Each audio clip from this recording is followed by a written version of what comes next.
Hi friends, అందరికీ నమస్కారం.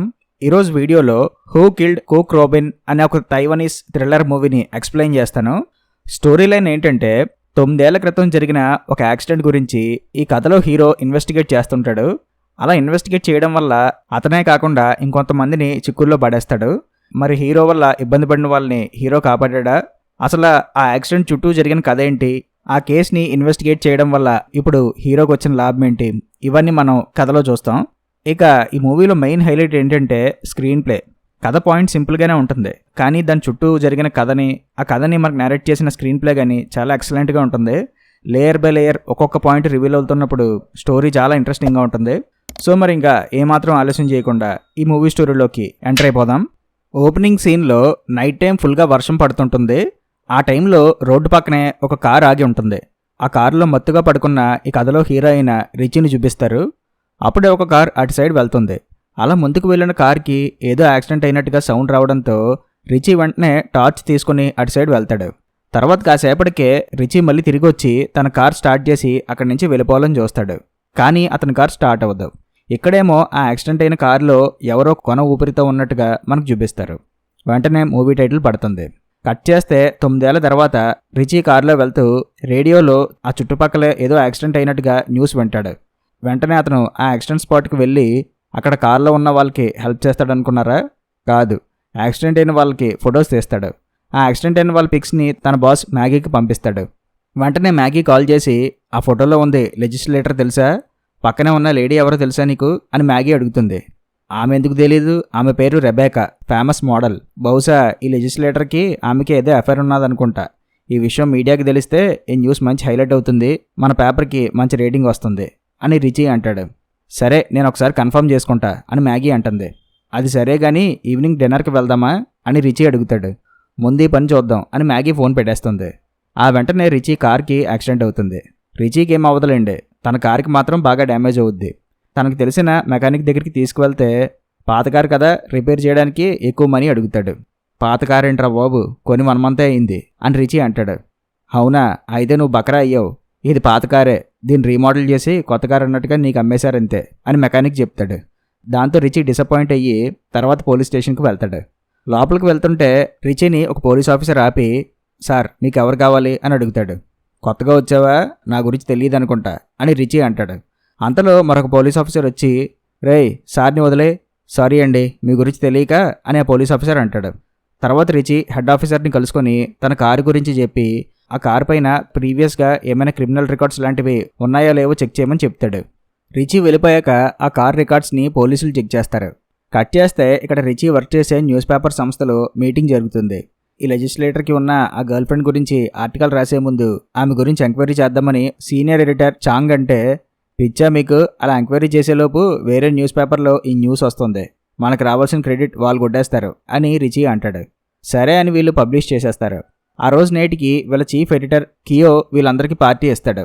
కష్టపడి పనిచేస్తున్న రిచీని అందరి ముందు పొగుడుతాడు. తర్వాత రిచీ అండ్ మ్యాగీ కారులో వెళ్తుంటే మ్యాగీకి రావాల్సిన క్రెడిట్ రిచీ కొట్టేయడంతో ఆమె బాధపడుతుంది. ఆమెను అలా చూసి పాపం రిచీ ఓదారుస్తాడు. సందులో సైడేమి అన్నట్టుగా వాళ్ళిద్దరు ఇంటిమేట్ అవుతారు.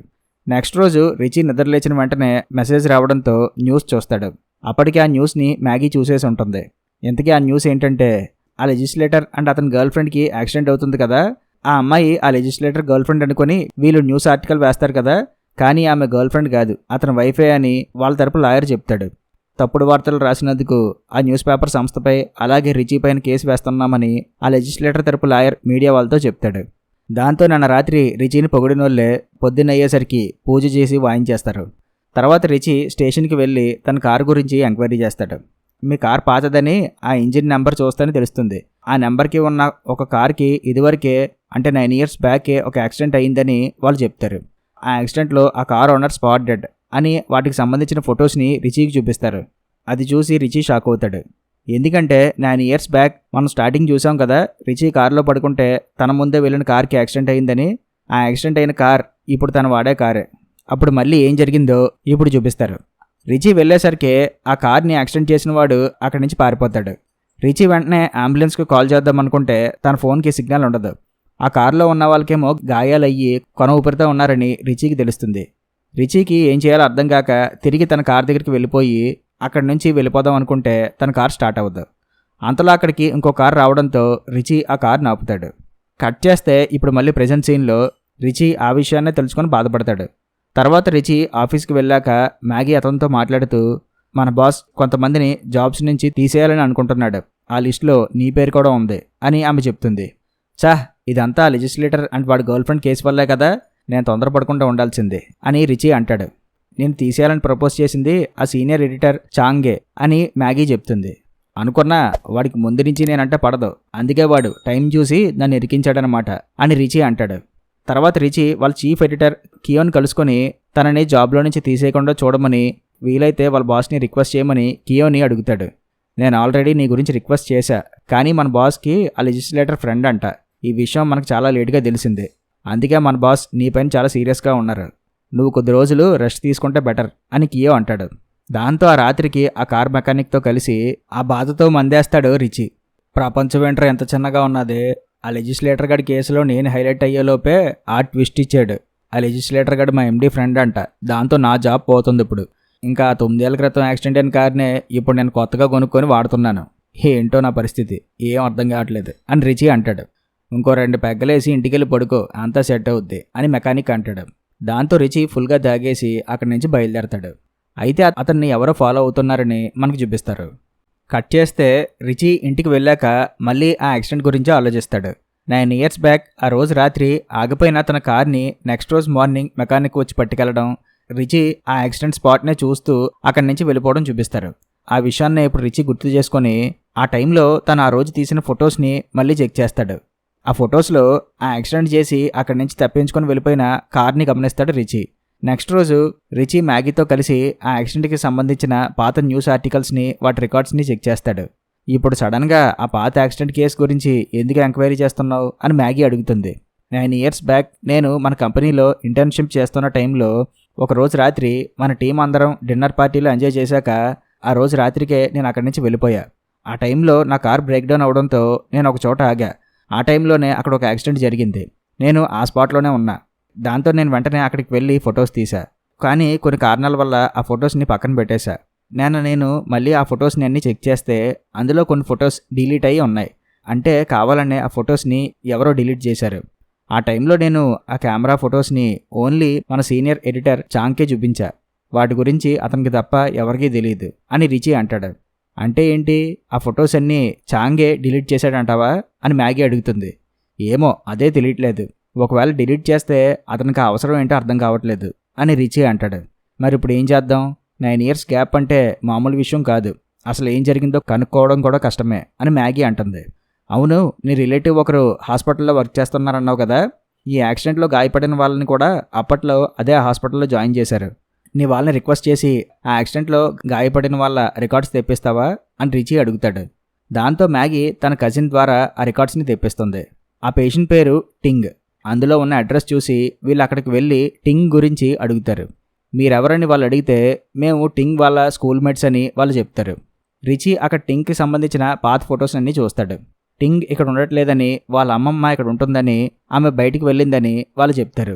వీళ్ళు వెయిట్ చేసేలోపు ఆ టింగ్ వాళ్ళ రిలేటివ్స్ వీళ్ళ కోసం టీ ప్రిపేర్ చేసి ఇస్తారు. అప్పుడే ఆ టీ డబ్బా చూసి రిచీకి ఏదో డౌట్ వస్తుంది, దాన్ని ఫొటోస్ తీస్తాడు.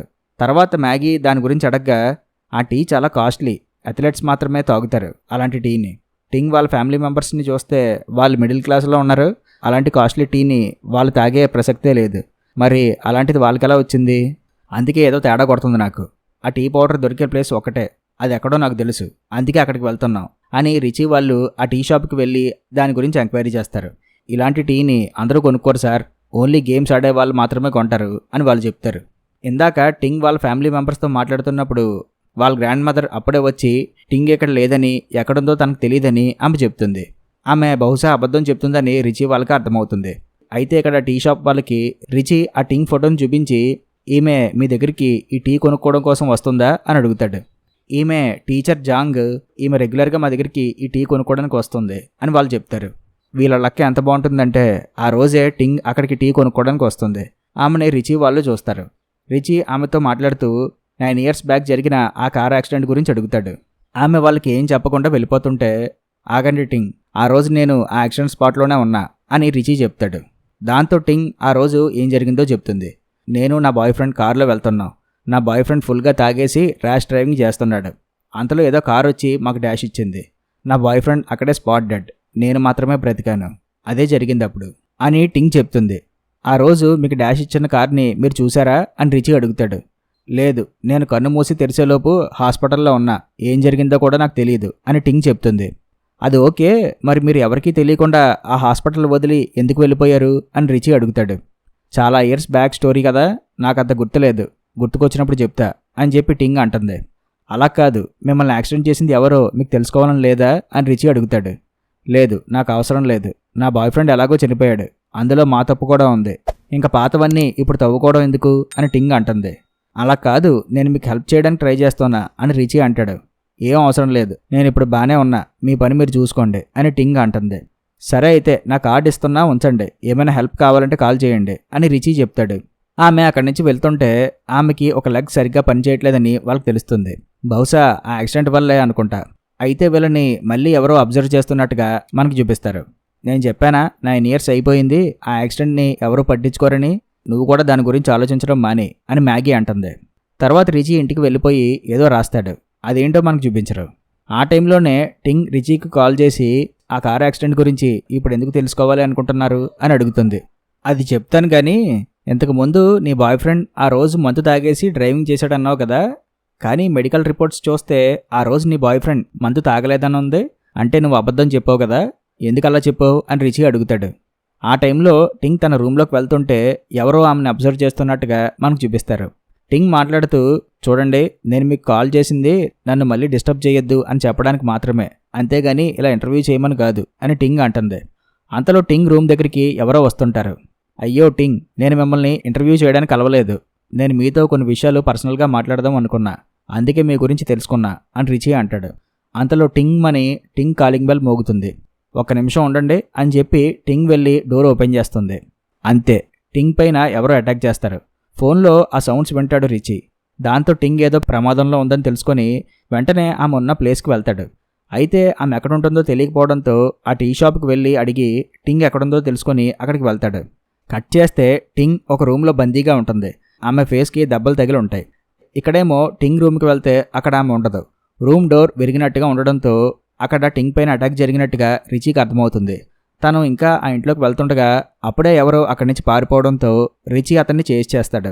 అయితే వాడు ఒక కారుతో అక్కడి నుంచి తప్పించుకొని పారిపోతాడు. ఎక్కడేమో టింగ్ ఆ రూమ్ నుంచి తప్పించుకోవడం కోసం చాలా ట్రై చేస్తుంది, కానీ ఆమె తప్పించుకోలేకపోతుంది. ఆ డోర్ దగ్గర ఏదో అలారం లాంటిది పెడతాడు ఆ కిడ్నాపర్. వెంటనే టింగ్ రిచీకి కాల్ చేస్తే అతని కాల్ కనెక్ట్ అవ్వదు. దాంతో ఆమె వాయిస్ మెసేజ్ చేస్తుంది. నెక్స్ట్ సీన్లో మ్యాగీ హాస్పిటల్కి వెళ్ళి రిచీని కలుస్తుంది. ఇంతకుముందు చేజ్ అయింది కదా, అక్కడ రిచీ చేతికి గాయమవుతుంది. దాంతో అతని చేతికి కట్టేస్తారు. ఆ విషయం తెలిసే మ్యాగీ అక్కడికి వస్తుంది. తర్వాత కాసేపటికి రిచీ తన ఫోన్ చెక్ చేస్తే ఇందాక టింగ్ వాయిస్ మెసేజ్ పంపించింది కదా, అది వింటాడు. ఆ వాయిస్ మెసేజ్లో రిచీ, నాకు హెల్ప్ చేయండి, నన్ను ఒక రూమ్లో బంధించుంచారు, ప్లీజ్ అని టింగ్ అరవడం. ఆ టైంలోనే కిడ్నాపర్ మళ్ళీ టింగ్ పైన అటాక్ చేయడం. ఇదంతా ఆ కాల్ మెసేజ్లో వింటాడు రిచీ.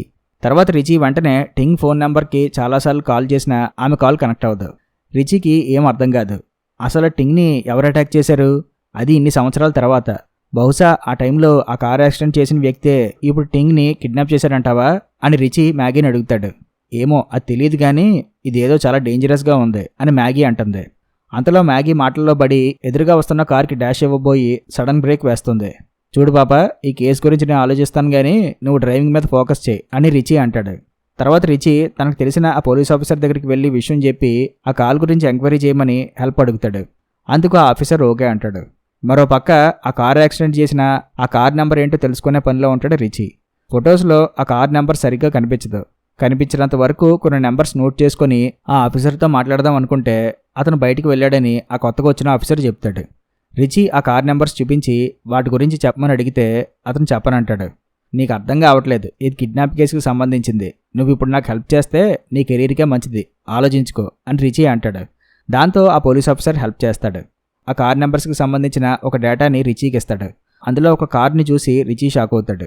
కట్ చేస్తే 9 years బ్యాక్ ఆ యాక్సిడెంట్ విషయం తన సీనియర్ ఎడిటర్ చాంగ్కి చెప్తే చాంగ్ రిచీని కియోవ్ దగ్గరికి తీసుకువెళ్ళి ఆ యాక్సిడెంట్కి సంబంధించిన ఫొటోస్ చూపిస్తాడు.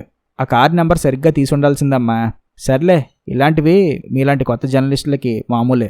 నువ్వు ఇంకా స్టూడెంట్వి కదా, నేర్చుకోవాల్సింది చాలా ఉంది.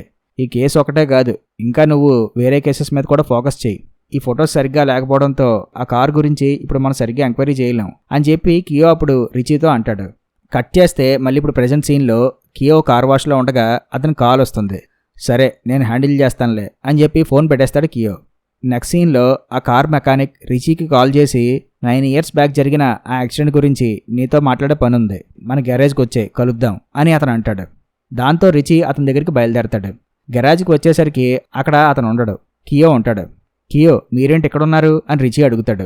ఎదురుగా చూస్తే ఆ కార్ మెకానిక్ చనిపోయి ఉంటాడు. రిచీకి మైండ్ బ్లాక్ అవుతుంది. తన చుట్టూ ఏం జరుగుతుందో అసలు తనకి ఏం అర్థం కాకుండా పోతుంది. రిచీ కియో దగ్గరికి వెళ్తాడు. మీరెందుకు ఇక్కడికి వచ్చారు అని రిచీ అడుగుతాడు. కియో ఏం మాట్లాడ్డు. కియో, మీ దగ్గర ఇంతకుముందు ఒక బ్లాక్ మెర్సిడీస్ కార్ ఉండేది కదా, అది ఏమైంది అని రిచీ అడుగుతాడు. అది అప్పట్లోనే అమ్మేశా అని కియో చెప్తాడు. నేనిప్పుడు అప్పట్లో 9 years బ్యాక్ జరిగిన ఒక కార్ యాక్సిడెంట్ గురించి ఎంక్వైరీ చేస్తున్నా, అందులో ఒక బ్లాక్ మెర్సిడీస్ కార్ ఉంది అని ఆ కేసు గురించి చెప్తాడు రిచీ. ఏంట్రోయ్, నన్ను అనుమానిస్తున్నావా ఏంటి అని కియో అడుగుతాడు. అలా అని కాదు అని రిచీ అంటుంటే, నాకంతా తెలుసు, ఈ మెకానిక్ చేత నీకు కాల్ చేయించి నేను ఇక్కడికి రప్పించింది నేనే అని కియో అంటాడు. కట్ చేస్తే 9 years బ్యాక్ ఏం జరిగిందో చూపిస్తారు. ఆ రోజు ఆ కార్ మెకానిక్ బర్త్డే అవడంతో తన గర్ల్ ఫ్రెండ్తో పార్టీ చేసుకుని ఆ కార్లో వెళ్తుంటే అనుకోకుండా ఒక యాక్సిడెంట్ జరుగుద్ది. అంటే ఆ యాక్సిడెంట్ చేసింది ఈ మెకానిక్ అనమాట. ఆ టైంలో వాడికి ఏం చేయాలో తెలియక భయంతో అక్కడి నుంచి పారిపోయాడు. తర్వాత గ్యారేజ్కి వచ్చి ఆ కార్ నెంబర్ ప్లేట్ మార్చేశాడు. సేమ్ అలాంటి మెర్సిడీస్ బెంజ్ మోడల్ కార్కే ఆ కార్ నెంబర్ ప్లేట్ని తగిలించాడు. ఇక్కడ ట్విస్ట్ ఏంటంటే ఆ రోజు తను డ్రైవ్ చేసి యాక్సిడెంట్ చేసిన కార్ నాదే. తన గర్ల్ ఫ్రెండ్ని బయటికి తీసుకువెళ్తానంటే నా కారే వాడికి ఇచ్చా.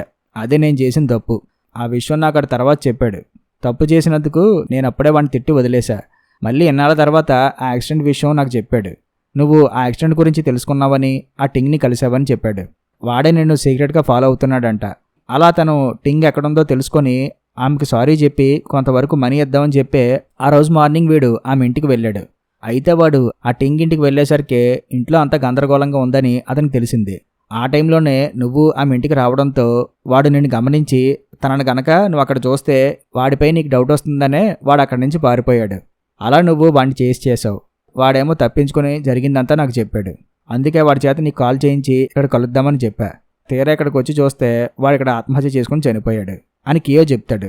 అదేంటి, ఈ మాత్రం దానికే ఈ మెకానిక్ ఆత్మహత్య చేసుకుని చనిపోవడం ఏంటి అని రిచీ అంటాడు. ఈ మెకానిక్ నాకు ఫ్రెండ్. వాడి గురించి నాకు చాలా ఏళ్ళ నుంచి తెలుసు. వాడు చాలా సెన్సిటివ్ పర్సన్. ఆ కార్ యాక్సిడెంట్ చేసి వాడు తప్పించుకున్నా ఇప్పుడు నీ ఇన్వెస్టిగేషన్ వల్ల మళ్ళీ వాడు దొరికిపోయే ఛాన్సెస్ ఉన్నాయి. అందులోని ఇంతకు ముందే వాడు నీకు యాక్సిడెంట్ చేయాలని చూశాడు కదా, సో ఆ విషయం నువ్వు కనిపెట్టేస్తావని వాడికి తెలుసు. అందుకే వాడు భయపడి అలాగే నేను మోసం చేసినందుకు వాడే ఆత్మహత్య చేసుకుని ఉంటాడు అని కియో చెప్తాడు. అది విని రిచీ బాధపడతాడు. ఇదేంట్రా బాబు, పాత కేసు ఇన్వెస్టిగేట్ చేస్తుంటే నా వల్ల ఎంతమంది ఇబ్బంది పడుతున్నారు అని రిచీ అనుకుంటాడు. నెక్స్ట్ సీన్లో టింగ్ రిచీకి వాయిస్ మెసేజ్ చేస్తుంది కదా, దాని సిగ్నల్స్ని ట్రేస్ చేయమని ఇంతకు ముందే పోలీస్ ఆఫీసర్ని రిచీ అడుగుతాడు కదా. ఆ సిగ్నల్స్ ఎక్కడి నుంచి వచ్చాయో పోలీసులు రిషికి చెప్పడంతో రిషి ఆ బిల్డింగ్ లోపలికి వెళ్ళి ప్రతి ఇంటిని వెతకడం మొదలు పెడతాడు. అలా వెతుకుతూ ఒక ఇంటి డోర్ బెల్ కొడితే ఒక వ్యక్తి డోర్ ఓపెన్ చేస్తాడు. అతన్ని అక్కడ చూసి రిచీ షాక్ అయ్యి, మీ ఇల్లు ఇక్కడేనా అని అతను అడిగితే, ఇది నా ఇల్లే అని అతను అంటాడు. అతని చూపుల్లోని భయం, మాటల్లోని నిశ్శబ్దం చూసి రిచీకి అతనిపై డౌట్ వస్తుంది.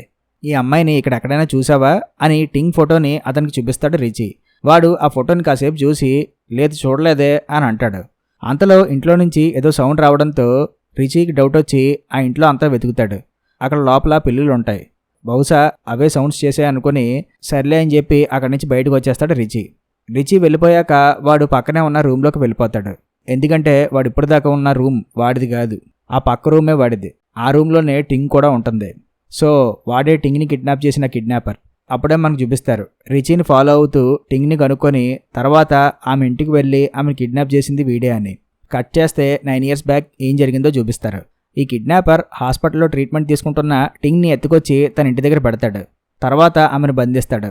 అలా బంధించినోడు రోజు ఆమెకి ఫుడ్ అది పెట్టి మంచిగా సేవలు చేస్తాడు. అలాగే అక్కడ ఏదో బ్యాగ్ ఉంటుంది, ఆ బ్యాగ్ నిండా క్యాష్ ఉంటుంది. వాడు రోజు ఆ క్యాష్ని లెక్క పెట్టుకుంటూ కూర్చుంటాడు. కొద్ది రోజుల తర్వాత ఈ కిడ్నాపర్ అలాగే టింగ్ ఇద్దరు ఇంటిమేట్ అయ్యి క్లోజ్ అవుతారు. వాడు టింగ్ చేతుకున్న సంఖ్యలు తీసేసి, ఈ రోజు నుంచి నువ్వు ఫ్రీగా ఉండొచ్చు అని అంటాడు. అయితే ఈ టింగ్ మంచి రోజు చూసుకుని వాడికి హ్యాండ్ ఇచ్చి ఆ బ్యాగ్లో ఉన్న మనీతో జంప్ అయిపోతుంది. అది తర్వాత తెలుసుకున్న వీడు పిచ్చికిపోతాడు. అలా ఎస్కేప్ అయిపోయిన టింగ్ మళ్ళీ ఇన్నాళ్ళకి వీడికి దొరుకుతుంది. ఏమే వగలాడి ప్రేమించాలని చెప్పి ఎంత మోసం చేసేవే, నా మనసును దోచుకున్నావు, అదీగాక నా దగ్గర ఉన్న డబ్బును కూడా దోచుకుపోయావు, చివరికి నన్ను ఎరిపుష్పాన్ని చేసావు కదే. నేను ఎన్నో మోసాలు చూశాను కానీ ఇలాంటి మోసాలు ఎప్పుడూ చూడలేదు. నువ్వు బెడ్ పైన పడుకుంటే నీకు ఎన్ని సేవలు చేశానే, అయినా నా పైన జాలి కూడా చూపించలేదు కదా అని వాడు ఫ్రస్ట్రేట్ అవుతాడు. సారీ నీకు కావాలంటే ఆ మనీ ఇచ్చేస్తా అని టింగ్ అంటుంది. మనీ ఇచ్చేస్తావా నువ్వు అని చెప్పి వాడు టింగ్ని కొడతాడు. నెక్స్ట్ సీన్లో పాపం రిచి బాధతో ఆ గరాజ్కి వెళ్తాడు. అక్కడ దేవుడికి దండం పెడతాడు. స్వామి, ఎలాగైనా ఆ టింగ్ సేఫ్గా ఉండేలా చూడు అని మొక్కుతాడు. అలా నడుస్తూ ఉండగా అక్కడ గరాజ్లో ఉన్న ఒక రూమ్లో కొన్ని ఫొటోస్ చూస్తాడు. దాంతో తనకేదో విషయం అర్థమవుతుంది. ఆ రోజు రాత్రికి రిచి ఆ కియోని ఫాలో అవుతాడు. ఆ కియో మ్యాగీ ఇంటికి వెళ్తాడు. అప్పుడే మ్యాగీ తాగేసి బయటకు వస్తుంది. ఏంటి సార్ ఇలా వచ్చారు, ఏంటి సంగతి అని మ్యాగీ అంటుంది. ఏంటే నీకు ఆ రిచి గడికి మధ్య ఏదో నడుస్తుందనుకుంటా అని కియో అడుగుతాడు. నీకు ఆల్రెడీ చెప్పా కదా ఆ రోజు నేను వాడితో ఇంటిమేట్ అవుతా అని. అయ్యాను కూడా. నువ్వు వేరే అమ్మాయిలతో ఎంజాయ్ చేస్తున్నప్పుడు నేను ఎంజాయ్ చేయకూడదా? ఇప్పుడు నీకు బాధగా ఉందా? మరి ఇన్నాళ్ళు నాకు ఎలా ఉంటుంది అని ఆమె కియో పైన సీరియస్ అవుతుంది. సో ఈ కియోకి ఆ మ్యాగీకి కొన్నేళ్ల నుంచి అఫైర్ ఉందన్నమాట. సరే అది వదిలే కానీ ఇప్పుడు నీ బాధ ఏంటో చెప్పు అని కియో అడుగుతాడు. నాకు మీరు ఆ రిచి గాడికి ఇద్దామనుకున్న ఆ పిఆర్ డైరెక్టర్ పోస్టే కావాలి అని ఆమె అడుగుతుంది. సరే బాస్తో మాట్లాడి నీకే ఆ పోస్ట్ వచ్చేలా చూస్తాను అని అతను అంటాడు. తర్వాత వీళ్ళిద్దరూ బాల్కనీకి వచ్చి మంచి క్లోజ్గా ఉండగా వీళ్ళని కింద నుంచి రిచి చూసేస్తాడు. తర్వాత కియో అక్కడి నుంచి వెళ్ళిపోతాడు. వెంటనే రిచి కారులో నుంచి దిగి అక్కడ నిలబడతాడు. రిచిని చూసి మ్యాగీ షాక్ అవుతుంది. ఎంత మోసం చేసినావు రాధికా అక్క అని అనుకుంటా రిచి కియో దగ్గరికి వెళ్తాడు. అన్నా నమస్తే, మళ్ళొచ్చినా అని రిచి అంటాడు. అప్పుడే రాధికా అక్క అదే ఆ మ్యాగీ కాల్ చేసి రిచి గడికి మన మ్యాటర్ మొత్తం తెలిసిపోయింది అని ఆమె చెప్తుంది. వాడు పక్కనే ఉన్నాడు కదే, సరే నేను మేనేజ్ చేస్తానులే అని చెప్పి ఫోన్ పెట్టేస్తాడు కియో. నీకు విషయం మొత్తం తెలిసిపోయిందని అర్థమైంది, ఇప్పుడు నీకేం కావాలి అని కియో అడుగుతాడు. నిజం కావాలి. ఆగస్టు 30, 2007 అంటే 9 ఏళ్ల క్రితం ఆ రోజు యాక్సిడెంట్ జరిగిన రోజు ఆ కార్ మెకానిక్కి పెళ్ళైన రోజు. అంతేగాని వాడి బర్త్డే కాదు. అలాంటి రోజున వాడి వైఫ్తో అనకుండా ఎందుకురా తాగేసి కారులో వేరే అమ్మాయితో బయటికి తిరుగుతాడు? నువ్వు నాకు సొల్లు చెప్పావని నాకు అర్థమైంది, ఇప్పుడు నిజమేంటో చెప్పు అని రిచి అడుగుతాడు. అప్పుడు ఆ రోజు అసలు ఏం జరిగిందో కియో చెప్తాడు. ఆ రోజు వీళ్ళందరూ మందు దాగి పార్టీ ఎంజాయ్ చేస్తారు కదా. ఈ కియో గడికి అప్పటి నుంచే ఆ మ్యాగీ అఫైర్ ఉంటుంది. పార్టీ మధ్యలో రిచి అక్కడి నుంచి వెళ్ళిపోతాడు. అతని కార్ ట్రబుల్ ఇవ్వడంతో అక్కడే రోడ్డు పక్కన కారు ఆపుతాడు. ఫోన్ సిగ్నల్ కూడా లేకపోవడంతో కాసేపు కారులోనే పడుకుంటాడు. ఈ టైంలోనే ఈ కియోగాడు అండ్ ఆ మ్యాగీ అటు సైడు ఆ కారులో వెళ్తుంటే వాళ్ళు అప్పటికే తాగేసి ఉంటారు. ఈ మ్యాగీ తిన్నంగా ఉండకుండా కారులోనే కియోగాడితో రొమాన్స్ చేస్తుంది. వాడేమో కళ్ళు ఎక్కడో పెట్టి డ్రైవింగ్ చేసేసరికి ఎదురుగా వస్తున్న టింగ్ వాళ్ళ కార్కి వాడు డాష్ ఇస్తాడు. సో ఆ రోజు ఆ యాక్సిడెంట్ చేసింది ఆ మెకానిక్ కాదు, ఈ కియోగాడనమాట. వెంటనే వీళ్ళు అక్కడి నుంచి ఎస్కేప్ అవుతారు. కియో ఆ మెకానిక్ గ్యారేజ్కి వెళ్ళి ఆ యాక్సిడెంట్ గురించి చెప్పి అతనికి హెల్ప్ చేయమంటాడు. దాంతో ఆ మెకానిక్ ఆ కార్ నెంబర్ ప్లేట్స్ మార్చేస్తాడు. అదే అప్పుడు జరిగింది అని కియో ఇప్పుడు చెప్తాడు. ఓకే, బాగానే ఎస్కేప్ అయ్యావు కానీ ఎంతకీ ఇప్పుడు టింగ్ ఎక్కడుంది అని రిచి అడుగుతాడు. ఏమో నాకేం తెలుసు అని కియో అంటాడు. మరి మ్యాగీకి తెలుసా అని రిచి అడిగితే ఆమెకు కూడా తెలీదు. నువ్వు ఉన్నట్టుండి ఆ యాక్సిడెంట్స్ గురించి ఎంక్వైరీ చేస్తున్నావని, ఆ టింగ్ని కనిపెట్టావని మాత్రమే నాకు ఆమె చెప్పింది. అంతకు మించి మా ఇద్దరికి ఏమీ తెలియదు అని కియో అంటాడు. ఇప్పుడు నేను మీ విషయాలన్నీ పోలీసులకు చెప్తే అని రిచి అంటాడు. చెప్పినా వేస్టే, ఎందుకంటే నిరూపించడానికి నీ దగ్గర ఏ సాక్ష్యం లేదు. అది పక్కన పెడితే నీకు నేను 10 ఇయర్స్గా తెలుసు. ఎవరో యాక్సిడెంట్లో గాయపడిన స్ట్రేంజర్ కోసం మన రిలేషన్ని కట్ చేసుకుంటే నీ అంత వెరివాడు కూడా ఉండడు. కాబట్టి ఆలోచించుకో, న్యాయం వైపు ఉంటావా లేక నా దగ్గరే ఉండి పని చేసుకుంటావా అని కియో అడుగుతాడు. దాంతో రిచి మళ్ళీ ఆలోచనలో పడతాడు.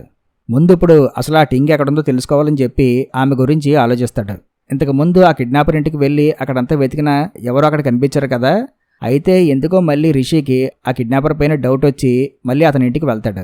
అతని ఇంటికి వెళ్తే వాడిది ఆ ఇల్లు కాదని పక్కనున్న ఇల్లని ఆ ఇంట్లో ఉన్న లేడీ చెప్తుంది. దాంతో రిషి అనుమానం మరింత బలపడుతుంది. రిషి ఆ కిడ్నాపర్ వర్క్ చేసే ప్లేస్కి వెళ్ళి వాడిని సీక్రెట్గా ఒక రోజంతా అబ్జర్వ్ చేస్తాడు. ఆ రోజు రాత్రికి వాడేదో పెట్రోల్ టిన్లు తీసుకువెళ్తున్నట్టుగా రిషి చూస్తాడు. వెంటనే రిషి వాడి రూమ్కి వెళ్తాడు. రూమ్ డోర్ క్లోజ్ చేసి ఉండడంతో వేరే సైడ్ నుంచి వాడి ఇంటి లోపల కనిపిస్తుండడంతో రిచి అటు సైడ్ చూస్తాడు. ఆ కిడ్నాపర్ వాడి బాడీకి ఒక కవర్ చుట్టుకొని చేత్తో ఏదో మెషిన్ పట్టుకున్నట్టుగా ఉంటాడు. అది చూసిన వెంటనే రిచి వెళ్ళి ఆ డోర్ని పగలగొడతాడు. ఆ కిడ్నాపర్ రిచీని ఆపే ప్రయత్నం చేస్తాడు. ఇంతకీ ఆ కిడ్నాపర్ ఎవరో చెప్పలేదు కదా, ఆ పోలీస్ స్టేషన్లో కొత్తగా జాయిన్ అయిన ఆ కొత్త పోలీస్ ఆఫీసరే. వాడే టింగ్ని కిడ్నాప్ చేసింది. సో 9 years బ్యాక్ టింగ్ వీడికే హ్యాండ్ ఇచ్చి ఎస్కేప్ అయిందనమాట. అప్పటి నుంచే వాడు టింగ్ కోసం వెతికి అలసిపోయి ఇంకా లాభం లేదని పోలీస్ ఆఫీసర్ అయ్యాడు. అలాగైనా టింగ్ని వెతికే అవకాశం ఉందని. అయితే వాడి అదృష్టం రిచీ రూపంలో వస్తుంది. రిచీ ఎప్పుడైతే తన పాత కార్ గురించి ఎంక్వైరీ చేయమన్నాడో అప్పుడే వీడికి తెలుస్తుంది ఆ కార్ అప్పట్లో టింగ్ వాళ్ళదే అని. అండ్ అప్పటి నుంచే వాడు రిచీని ఫాలో అవ్వడం మొదలుపెట్టి టింగ్ ఎక్కడుందో తెలుసుకున్నాడు. ఆ తర్వాత ఏం చేశాడో మనందరికీ తెలుసు కదా. ఇప్పుడు ప్రెజెంట్ సీన్లో ఈ రిచీ అండ్ ఆ పోలీస్ ఆఫీసర్ ఇద్దరు ఫైట్ చేసుకుంటారు. ఆ పోలీస్ ఆఫీసర్ రిచీని కొట్టి తర్వాత ఒక కత్తి తీసుకొని, యారా టింగ్ కోసం వచ్చావా, అయితే వెళ్ళి చూడు అని ఆ రూమ్ కీని ఇస్తాడు. రిచీ లోపలికి వెళ్ళి చూస్తే టింగ్ చాలా దారుణమైన పరిస్థితిలో ఉంటుంది.